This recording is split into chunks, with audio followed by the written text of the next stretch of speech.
All right, I'm just going to say it. This is the most important story video I have made all year for Warzone and Black Ops Cold War, because I'm just going to come out and say it right now.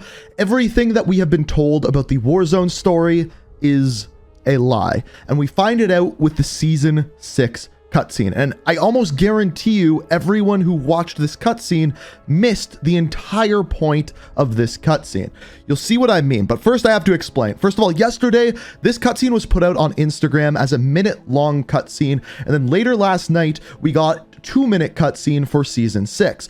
They were different, there was things missing from the Instagram one, and the important part is only on the YouTube and Twitter one. That's why I waited to make this video, and it is huge. It changes everything with the Warzone story, and we have to go through the entire thing, break it down, so you can see exactly what I'm talking about. So closer towards the end of the video is where we get to that theory, and it is a huge one. It changes everything. You'll see what I mean, but let's start things from the beginning.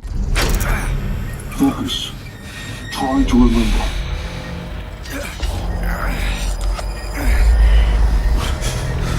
You can stop all this now. It's no use. We're running out of time. You've been off grid since Algeria. What were you doing in Verdansk? July 30th, 1984, in room 9 of an NSA facility, we see Adler wake up in room 9. Now, if this looks incredibly familiar, it should, because this is the exact same setup that they used to interrogate Mason back in Black Ops 1. However, this time it is Adler sitting in the chair and they're asking him what happened in Algeria and why did he go off grid once returning to Verdansk. Now, if you don't remember, in Algeria, Adler runs ahead of his squad, goes to the crashed satellite and takes the data recorder out of it, then lies about it, saying that it wasn't there at all. In the ending of the Season 5 cutscene, we then see Woods and Hudson discussing this, saying that they need to find Adler, track him down, and figure out what he is doing because he has been off the grid. The question at this point is, what has he been doing? And in the next part of the Season 6 cutscene, we get that answer.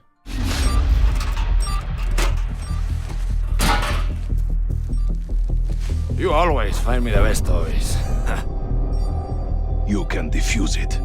Stadium search team. We found more devices. Kill it. Signal could set this off. Of course. Seismic charge. Primary rig to blow secondaries in the wallhole. Sophisticated. Very nasty. This has CIA written all over it. I know who did this. So there's a lot to unpack from this part, but it starts off with where it is. It says that we are inside of a German World War II bunker inside Verdansk.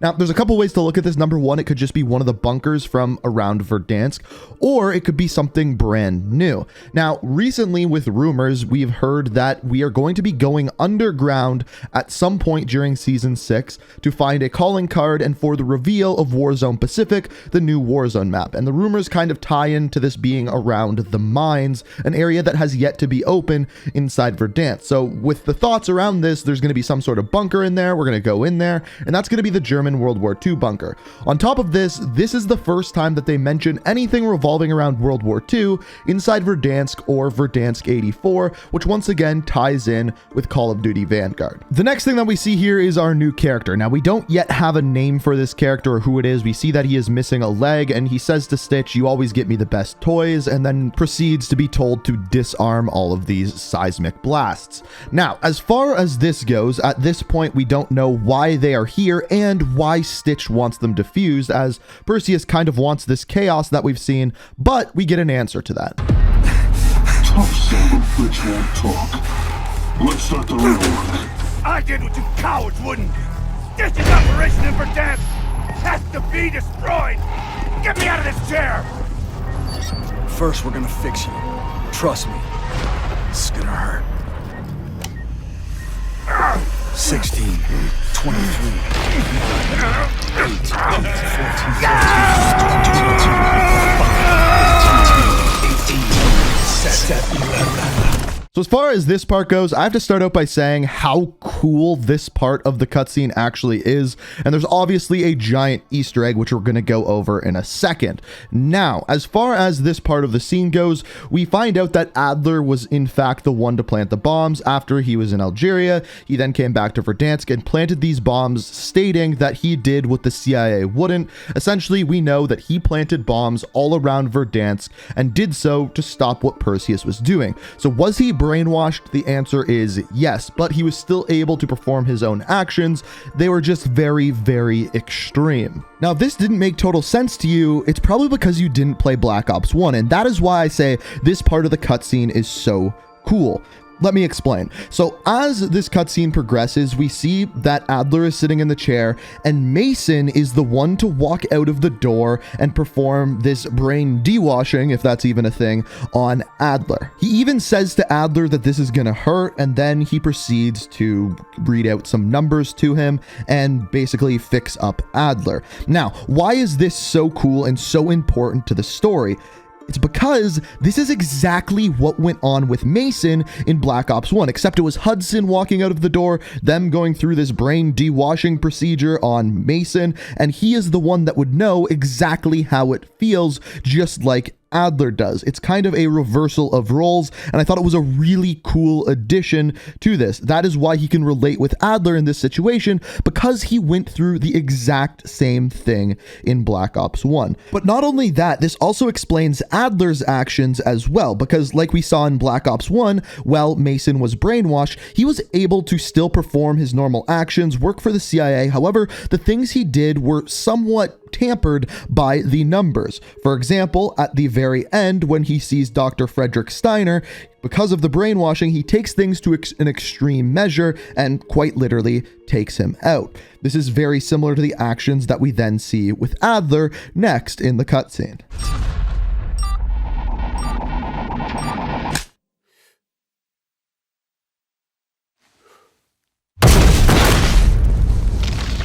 Adler, we have unfinished business.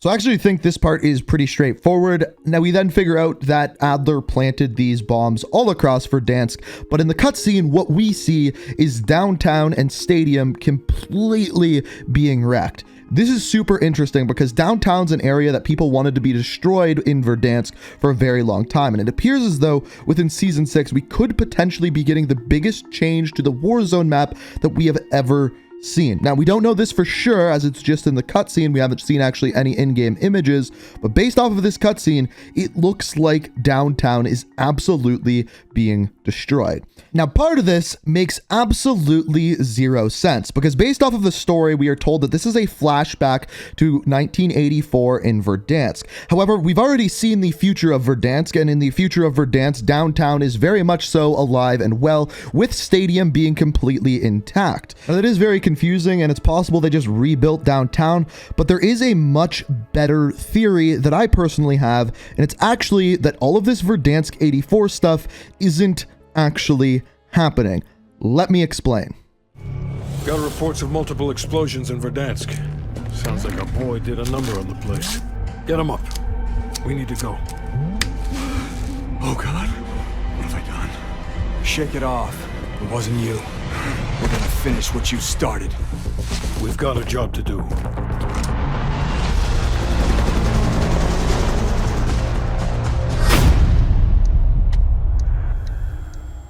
At this point, I want to ask you guys a question. Who caught it? Who saw the little snippet of dialogue in that last piece of the Season 6 cutscene that completely gives everything away? Here, let me replay it for you. We've got a job to do. So if you've watched any of my campaign videos or even played through the campaign, you should know exactly what that phrase means, but let me give you a refresher. Bell, listen to me. I need you to remember. Think back to our time in Vietnam one more time. We need to finish what we started. We had a job to do.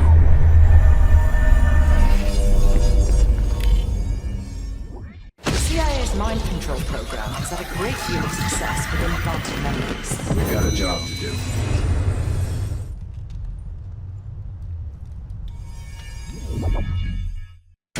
Normal forms of interrogation won't work. You'll have to establish trust by building up a shared history with the subject.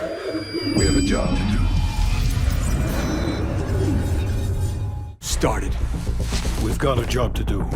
So let me once again ask you, does that phrase, "we've got a job to do," ring any bells?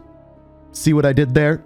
Do you get it now? So, like we saw in the campaign, every time that Adler said, "we've got a job to do," it would trigger flashbacks in Bell's head, even to things that didn't actually happen. Things that were almost implanted memories, and things that we see with Project MK Ultra. Once again, we hear this term as Hudson, the person who interrogated Mason, saying that phrase once again, and then we see Verdansk completely destroyed, and that would explain how it is destroyed in Verdansk 84, but not in present-day Verdansk like we had in Modern Warfare. It's because what's been going on in Verdansk is just part of the brainwashing that's going on inside of Adler's head. That's right, Verdansk 84 could completely be inside of Adler's head. Now, this is not confirmed, but it's a very interesting theory, and it would explain the discrepancies between Verdansk 84 and present-day Modern Warfare Verdansk. It's interesting, and I think we're going to see more of this moving forward within Season 6. But as we get more information, I will keep you guys updated. I'm curious to hear what you guys think about the theory. I think it lines up pretty well, and it's really interesting that that was the very last line of dialogue that they put into this cutscene. So if you enjoyed the video, always appreciate it if you hit that like button. If you're new to the channel, like what you see, like these story videos, be sure to hit that subscribe button, turn notifications on. As always, thank you so much for watching, and until next time, peace out. We are reaching for the stars, but we're made